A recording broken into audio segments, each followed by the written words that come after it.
Welcome everyone back to Behind the Front Lines. Today we're going to have a look at the latest on the Ukrainian counteroffensive, which is really ramping up, has been ramping up over the last few days. We have seen some more significant gains over the last sort of 3 to 5 days. Not too many changes on the control map to report today, but we are hearing lots of rumblings and news about positional changes, and that Ukrainians are really ramping up the sizes and the forces of their assault units. So if we do start along the Zaporizhia front, where of course the Ukrainians are trying to make their major breakthrough, we have 3 areas of interest once again.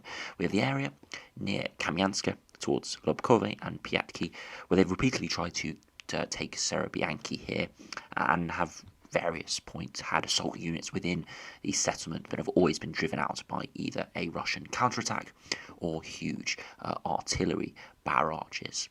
However, in the last couple of days, reports are that to the west of these villages, the Ukrainians are starting to advance.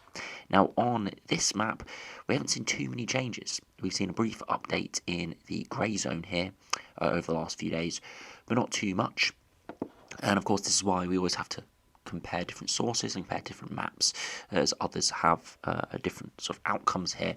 But I'm hearing from other reports that they have made a more significant advance than the Deep State map.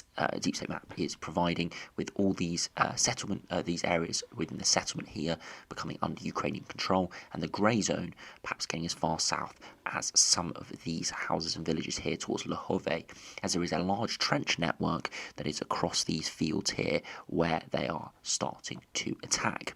Now, a map we haven't shown before is the Institute for the Study of War, which is what we're looking at now. Again, it shows very much similar data, and they have the same sources, but just sometimes one is more updated than the other. And for this region, you can see that the Institute for the Study of War is more updated here, and you can see the large advance that has happened over the last few days towards Lhove here, and again towards these trench networks. Again, it's probably a day or two out now, but the Ukrainians are advancing in this region. It is very well fortified here. You can see all the different fortifications, and you can see why Serebianki was very difficult to take, with all these fortifications just to the west of the village where the Russians would withdraw to and then counterattack from. So they are trying to penetrate this area here, because of course if they did reach Lhove and the main road, they'd be able to cut off all the troops towards this west bank area. Or towards the, ex-bank of the Dnipro River here, but towards this area here, cut them all off and perhaps start to advance towards the main line of defence down here towards Vasilka, which is another very large town. Again, they haven't made as much progress as they would have liked to over the last month or two, but we are seeing some more movement here. Now, another area, we'll actually skip over Robertino for a minute because that is the most interesting region, but the area where we've seen the most advances from the counteroffensive is for Vilka Novosilka, and there are reasons for this, because it is a bit of a node that has come out within the front line. It's meant that the Ukrainians have more vectors for attack, but they have made large progress. We've seen 1, 2, 3, 4, 5, 6, 7 different villages liberated, and we are likely within the next few days to see even more. And the reason for that is because of the liberation of Staromayorsk that we reported on a couple of days ago. Urozhaine here is now in a pocket. Now, if we go back to the Deep State map and have a look at what they are showing, again, very similar, showing that Staromayorsk is liberated, and actually showing more of an extent towards Pryutny than the Institute for the Study of War is showing. Institute for the Study of War is not showing this area here under Ukrainian control. So again, just showing you the slight alterations. It does make a big difference, because on the Deep State map, they've got complete fire control over Pryutny here, whereas on the Institute for the Study of War, they do not. But if we do look at the Deep State map first, you can see that Staromayorsk liberated, Urozhaine can now be attacked from the north and the west. From this map, though, you'd think that they cannot attack from the east, but in fact, as we can see here, that the Ukrainians have actually advanced another kilometre or so. within these fields than what the deep state map has shown. Again, the maps don't always get updated where there isn't significant fighting taking place. It is impossible to update the full front line every single day, so it's likely that this region just hasn't quite been updated, and we will see an update at some point where this all goes into the grey zone. But this essentially means Urozhaine is now cut off with only supplies from the south. And it essentially means that the Russians are likely to withdraw or have already withdrawn, and the news is now starting to filter through. So we'll have to see what happens over the next couple of days, but I do suspect that Urozhaine will be in Ukrainian hands within the next few days. One thing we have to remember with this is we're not hearing a rout. We're not hearing that Russians are getting decimated. They, of course, are taking significant losses in these assaults. So are the Ukrainians. But they're but they are withdrawing in order, at least. They're not getting completely demolished. So it does mean that likely they will make the decision to withdraw in the near future, set up a next defensive line towards Svitne, Bajania, and then eventually towards Staro Mylanivka, and of course the various villages on this line. That could be where the Russians do withdraw to very soon, as once Urozhaine falls, most likely they will reach the border of Savita, of this village down here, and it will put all of these positions to the north in jeopardy. And of course, if that falls, then the dominoes start to fall. Pryutne would be attacked from the east as well as the north, and then eventually we could see this whole area starting to collapse. So that could be something that does happen in the next few days. And of course, if this whole area gets hollowed out as well, Novodonetsk, which has been attacked quite significantly at the start of the offensive but hasn't recently, that would also likely be withdrawn from by the Russian forces, as it would again be able to be assaulted from many different attack vectors. So we could see the next front line developing here, much significant defence along these various settlements. But the one thing we have to remember with this is that the Ukrainians in this vector are actually quite far from the most significant fortifications, which are still about 10 to 15 kilometres to the south of these regions. And again, it's because this is a bit of a node in the front line, and that's why the Ukrainians are making offensive actions here, because if they did get through this line, then they would have a pretty free run at much of the south of the zone. But it's a much harder task because there's more land to cover. And again, you can see this very similar on the Institute for the Study of War. You can see that really this thicker line here is where they determine that the Russians have got full control, and that all of the dotted lines here is really where they have troops, they have equipment, but they don't have full control. The Ukrainians are assaulting. So you can already see that this red line is falling southwards, and we've got quite a big buffer zone indicating that there's a lot of grey zone out here that is getting reported as either Russian or Ukrainian control, but it really is very much huge areas of sort of no man's land at the moment, where we have got really oscillating control. But as I said, the main fortification is still to our south, so this region is still very uncertain. But if we do move to the most interesting region, where we could see the significant breakthrough over the next few days and the next few weeks, where we have seen some significant advancements in the last few days. Of course, we were reporting on the advancements here towards Verbove and to the south of Robotine. And again, this advancement's reaching one of the first sort of major lines of Russian defensive positions, again reaching their tank trenches and some of their their teeth on the roads to stop tanks. Now, we haven't seen an update from the Deep State Map here for this, but they have stated in their when they're doing their update that the enemy is trying to regain control of lost positions towards Robotine. So again, it briefly updated a little bit more, red changing just here. That indicates that there's probably has been a breakthrough, and that many positions have been lost on the Russian part, and that they're now counter-attacking. So it'll be very interesting to see the next couple of updates, whether the Russians do take back some of this land, or whether we see more grey zone, which would indicate either the Ukrainians are producing huge assaults, or the Russians are withdrawing, or probably both.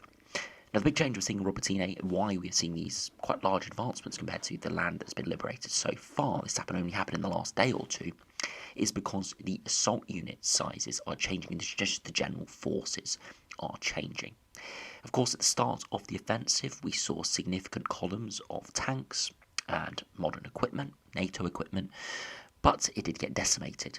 Or at least some of the columns did get decimated in artillery fire and minefields. And that basically meant after the first week of the offensive, there were reports coming out that the offensive had failed, and then there were sort of lots of doom and gloom reports. But what happened instead was the Ukrainians changed their tactics and used small assault units, normally on the platoon size or even smaller, so we're talking tens of men. So again, not huge sizes to assault these positions. That's why progress was much slower, but they took less losses in both manpower and equipment. However, the change we're seeing now is that those assault units are changing from platoon size up to company size, so 2 or 3 times larger, with the number of troops involved in the assaults into the hundreds. So this meant that the force is much larger and they're able to make more significant gains, but equally will be having higher losses as well. And there have been reports that there have been some big company losses recently where we have seen company assaults and they have had some heavy losses when assaulting different units and different fortifications. But we have to remember that it is a war going on here, so we're always going to be seeing losses, unfortunately. If we do follow on to the Institute for the Study of Wars map, they are very similar, showing that the Ukrainians have got a big sort of grey zone here towards Robotyne and towards Verbove, reaching many of these fortifications, and again, starting to get towards this main line of defence, which you can see this line of triangles here. So starting to reach that, and again, interesting to see the updates over the next few days. But you can see how close the area of assessed control is to the main front line, indicating that it's very fast moving and the Ukrainians are trying to penetrate the main line of defence.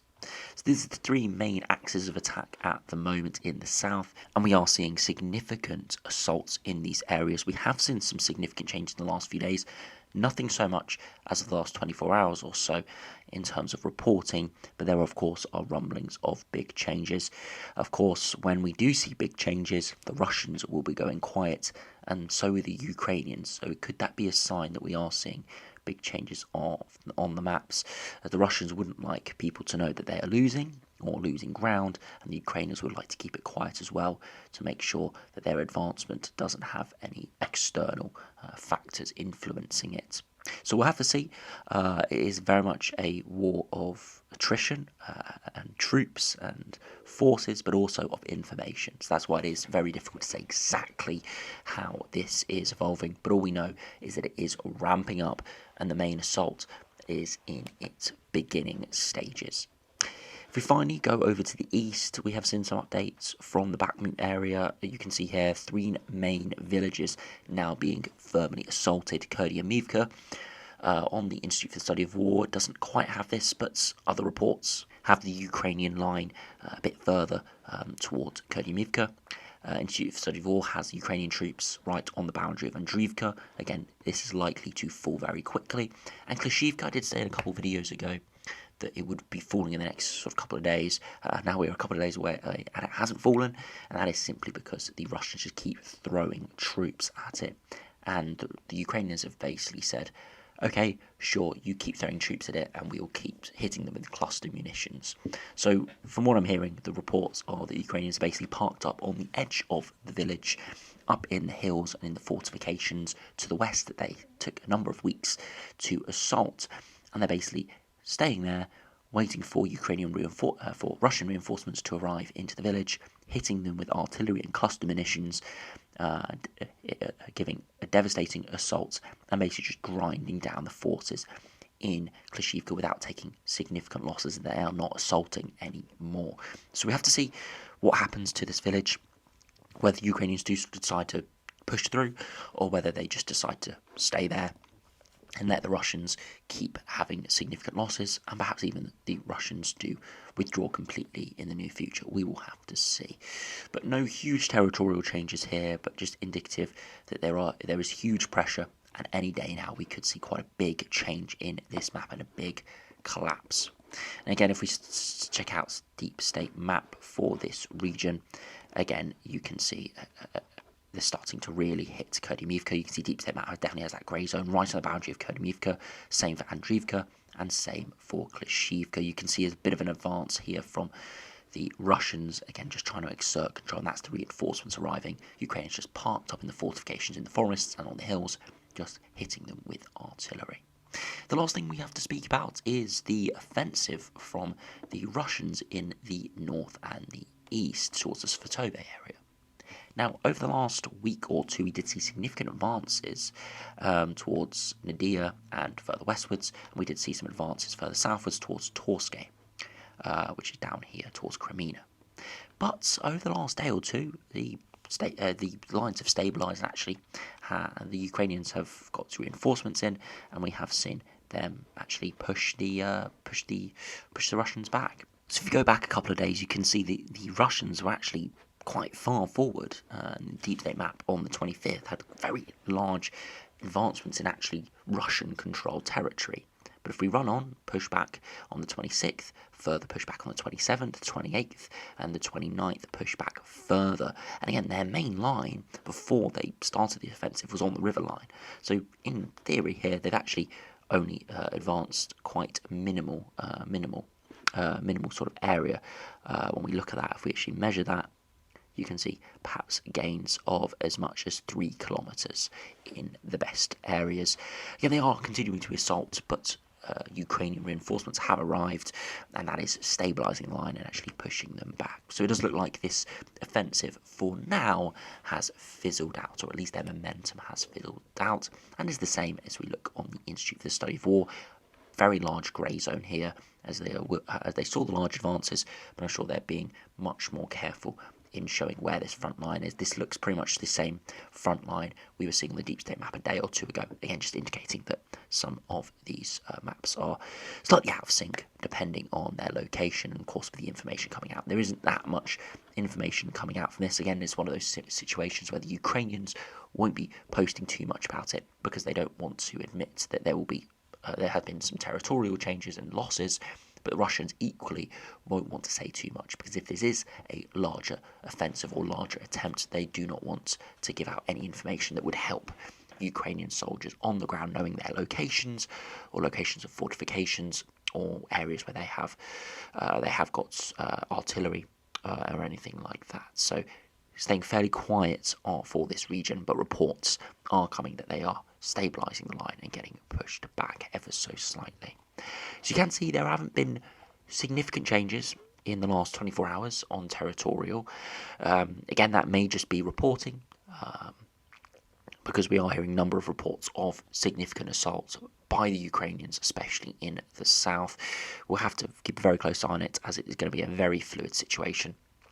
But I'm expecting pretty imminently to see some updates from the Robotyne area, either indicating more land has been liberated, more grey zone here, more advancements towards these fortifications, either the front line gets stabilised, which would mean that the Ukrainian advance did catch the Russians off guard, but they have got reinforcements that have held the line, or we actually see the grey zone reduce, which is entirely a possibility if the offensive actions have fizzled out a little bit and the Russians do counterattack and retake some of their positions. So that's the sort of 3 scenarios we're expecting to find out in the next day or two from this area. And of course, we're expecting imminently to see some big changes on the Velka-Novosilka line, with Urozhaine falling and perhaps the front line getting pushed further southwards, much further southwards than it is now, as we start to see Pryutne come under significant pressure, and of course other areas as well, as they start to have Ukrainians attacking from 2 or 3 different sides. So anyway, thanks for watching. Hope you have enjoyed. I'll see you again for another update very soon. Hopefully we'll see some more significant changes.